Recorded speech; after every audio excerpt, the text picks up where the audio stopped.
बिस्मिल्लाहिर्रहमानिर्रहीम। जब किसी मगरबी ममालिक में किसी इंसान के साथ जुल्म किया जाता है तो वो कहता है कि I will see you in court. लेकिन जब कभी किसी मुसलमान पर जुल्म होता है तो वो कहता है कि मैं अल्लाह ताला पे तुम्हें छोड़ता हूँ और मैं अल्लाह से इंसाफ की अपील करूँगा। आज सुपर पावर जो अमेरिका ख़ुद को पूरी दुनिया में सबसे बड़ी अपने आप को ताकत कहता था, पहले तो वो कोरोना वायरस जब फैला उसको ख़त्म करने में, उससे निपटने में नाकाम रहा, लेकिन आज पूरी दुनिया देख रही है कि किस तरह से एक सियाह फार्म के साथ उसको पुलिस ने वहाँ की किस तरह उसके साथ जुल्म किया और उसका कत्ल कर दिया गया। आज पूरी अमेरिका में आप देख लें, हर जगह पे तबाही हो रही है। ये वो मुल्क, यहाँ पे जो इक़्तिदार में बैठे हुए लोग हैं, इन्होंने पूरी दुनिया को नचाया हुआ था, नाको नाक दम किया हुआ था। इन्होंने ना सिर्फ मुसलमानों के साथ जुल्म और बर्बरियत की, आज पूरी दुनिया देख रही है कि वो किस तरह से अपने ही मुल्क में रहने वाले सियाह फाम अमरीकियों के साथ कितना जुल्म कर रहे हैं। आज वहाँ पे ये हालत है कि मिनी मार्शल लॉ लगाने की कोशिश की जा रही है और जो कि अभी तक फ़िलहाल नाकाम है, और हो सकता है आने वाले वक्त में हम लोग देखें कि वहाँ पे किस तरह से पूरे अमेरिका को, वहाँ की जो फ़ौज है वो उसको कंट्रोल कर ले।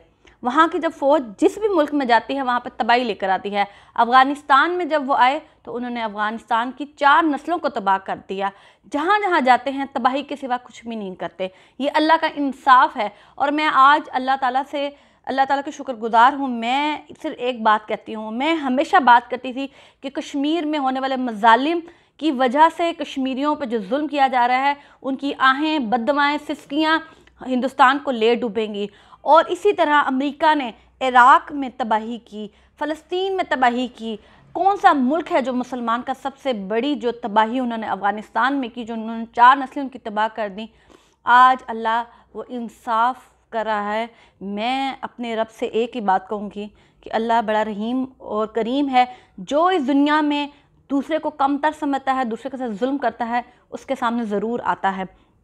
नबी करीम सल्लल्लाहु अलैहि वसल्लम ने जब कहा था कि किसी गोरे को किसी काले पे फ़ोकियत नहीं हासिल हो सकती, और किसी अरबी को किसी अजमी पे और किसी अजमी को किसी अरबी पे नहीं, सिवाय तकवा और परहेज़गारी के। लेकिन आज अल्लाह का इंसाफ ये है कि हिंदुस्तान 8 रियासतों की वजह से टुकड़े टुकड़े हो रहा है। मैं ये समझती हूँ कि लद्दाख पे जो अब चाइना ने अटैक किया और आज उसने कब्ज़ा कर लिया, बेसिकली समझने की बात ये है कि कश्मीर की जो रियासत है वो पिछले 700 साल से है। चाहे हिंदुस्तान उस पर कब्ज़ा करे, चाहे आज वो चाइना के कब्ज़े में है, आखिरकार वो आना आज़ाद कश्मीर की रियासत के पास वापस है, क्योंकि ये उनकी इकाई है। गिलगित बल्तिस्तान, लद्दाख, रियासत जम्मू कश्मीर और आप ये समझ लें कि ये जो 5 इकाइयाँ हैं, आज चाहे वो वैली का इलाका है किसी के पास भी है, चाहे कश्मीर जो हमारा ऑक्यूपाइड है वो इस वक्त हिंदुस्तान का कब्ज़ा है। आने वाले वक्त में आप देखेंगे कि हिंदुस्तान के टुकड़े टुकड़े होंगे, और वो चीन के हाथों हों, पाकिस्तान की अफवाज के हाथों हों, इंशाअल्लाह ताला वो ज़रूर होंगे।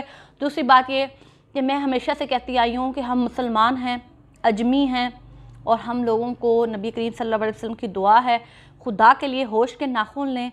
कभी भी याद रखिएगा, जिसको अरूज अल्लाह ताला देता है उसको ज़वाल भी ज़रूर मिलता है, और जो ज़वाल पज़ीर होता है वो ये मत सोचे कि मैंने सिर्फ ज़मीन पे ही दसना है। अल्लाह ताला बड़ा रहीम और करीम है। आज हम लोग सुपर पावर को देख रहे हैं कि वो किस तरह निस्तो नाबूद होने वाली है, और इसी तरह हिंदुस्तान के भी टुकड़े टुकड़े होते हुए हम देखेंगे। कश्मीरियों की आहें, बद्दुआएं, सिसकियाँ, जो उनके साथ जुल्म और बर्बरियत किया गया है, उसका ख़ात्मा इंशाअल्लाह हम अपनी आँखों से होते हुए देखेंगे इंशाअल्लाह।